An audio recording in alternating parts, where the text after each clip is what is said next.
Ah yes, the Enclave. Those government remnant scoundrels that keep cropping up wherever we go in the Fallout series. Given this channel's nature, it's common to see talk about the Enclave, and about them possibly making a return to the series. Especially with one of my most recent videos on the Enclave being an unnecessary villain all the time, I see all too often people suggesting exploring a good Enclave. Yet what anyone who thinks this is a good idea fails to realise is, it destroys the purpose of the Enclave. To properly explain this, I'm going to have to walk a fine line, and I'm almost certainly going to contradict something I've said about or how I've portrayed the Enclave. Oh well, I always have more to learn. First, I want to make things clear. The whole genocide thing shouldn't be a part of the Enclave's characterization. That is not making them good, it's removing the stupid. In Fallout 2, when they're planning on releasing the FEV toxin into the air, that's unnecessarily evil. The toxin would kill everyone that isn't them. It actually kills unmutated humans slower and more painfully than mutated humans. So any other Enclave bases or vaults exposed to open air will die. Genetic viability and reproduction without inbreeding would still be possible, but at that point they've already hit a genetic bottleneck. You would think that people so interested in genetics and the survival of the human race would be interested in humanity being as strong as possible, by diversifying their genes with the other people that they've literally selected to survive the apocalypse. I mean, that's at least what the control vaults and Enclave bunkers were for. And yes, survival of the fittest may not work in a technologically advanced society, but you guys seem like you dabble in eugenics. But fine, there'll be the arguments that the Enclave in Fallout 2 is satire. They're supposed to only consider themselves the pure humans. Alright, doesn't mean they're not stupid, but alright. That excuse will work once, it will not work twice. You can't consistently have poor writing and call it satire. Fallout 2's Enclave was the exception to the stupid rule because they spent so much time huffing their own hot air alone on that rig. So they developed isolationism, and one politician, in a not-so-subtle way, took after a funny mustached man from the 20th century and used radicalization against one group of people infesting their land to unite and control the people. This was never the plan of any other Enclave group, it was developed solely by the oil rig. But of course, it snaked its way into the next game. Surprisingly, the main Enclave doesn't want to commit genocide. I mean, they're not treated any better for it. The one who wants to copy exactly what the last guys failed to do was the malfunctioning computer. Guess what? It failed the second time. Anyone else want to try? They say third time's the charm. No? Oh well. If anyone would try to defend this decision, the only possible defense would be that Eden is an anomaly that copied the previous president's personalities. Even Fallout 76's Enclave managed mass unnecessary murder by releasing the Scorched Plague along with super mutants and other horrors into West Virginia. Now maybe some people might say this is how the Enclave should be.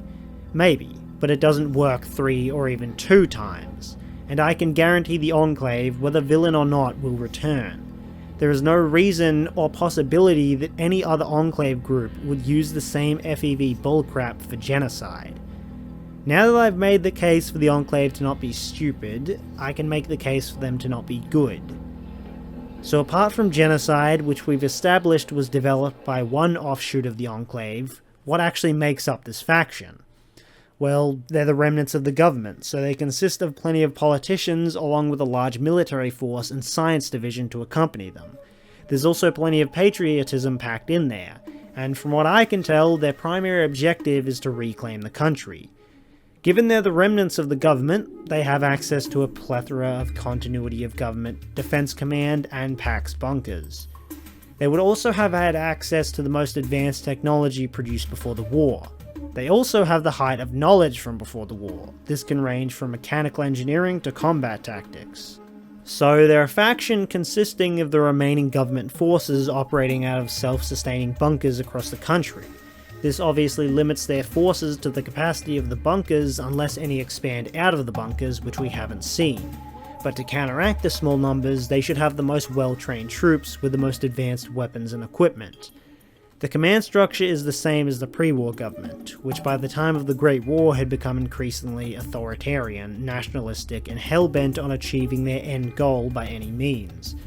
So I fail to see how this faction could viably turn into a fair society that expands through democratic means and acts in a humanitarian manner to outsiders. It's possible this could happen, like with Lyons and his Brotherhood offshoot, but it's incredibly unlikely, and there's obviously going to be those in the organization who oppose it, and it will be an offshoot of the organization, not a representation of its whole. And not to mention, it would just be another NCR. That's why I think this nice Enclave idea appeals to so many people, because it's just the NCR with cool power armor. And the NCR is such a popular faction because on the surface they're so clean. In a way, they're a watered down Enclave. The NCR takes after the American government, but before they descended into war and ruthless pursuit of their end goals at the expense of their own people. It's only when you look deeper that you see the cracks beginning to form as the NCR follows the same path as its predecessor. So it is clear why people want the Enclave to be this NCR clone.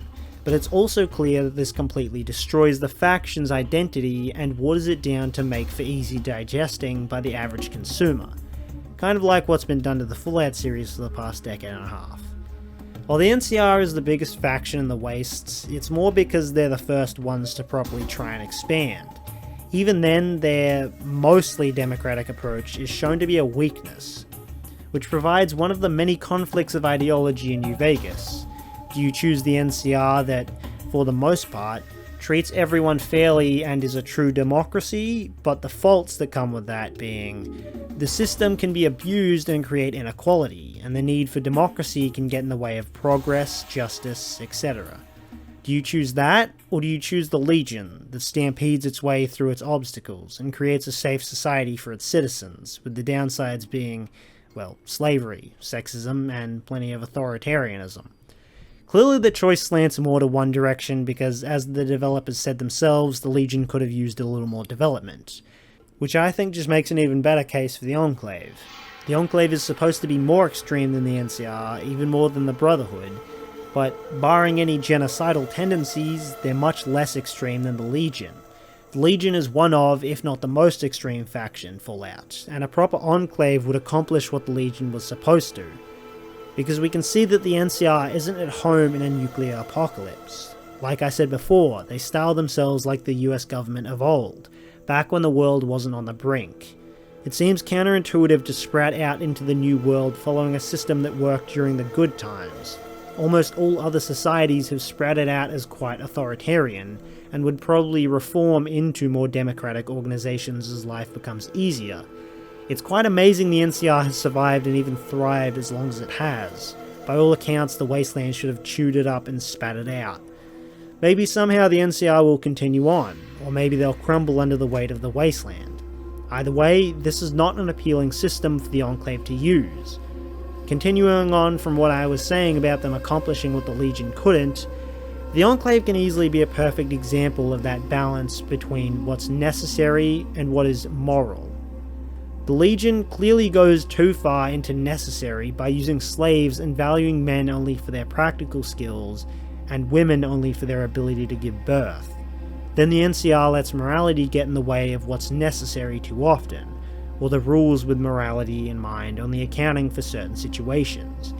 I mean, sure, maybe laws preventing beating prisoners of war might be good when the prisoner is just an enemy soldier that was following orders and the guard is an absolute brute.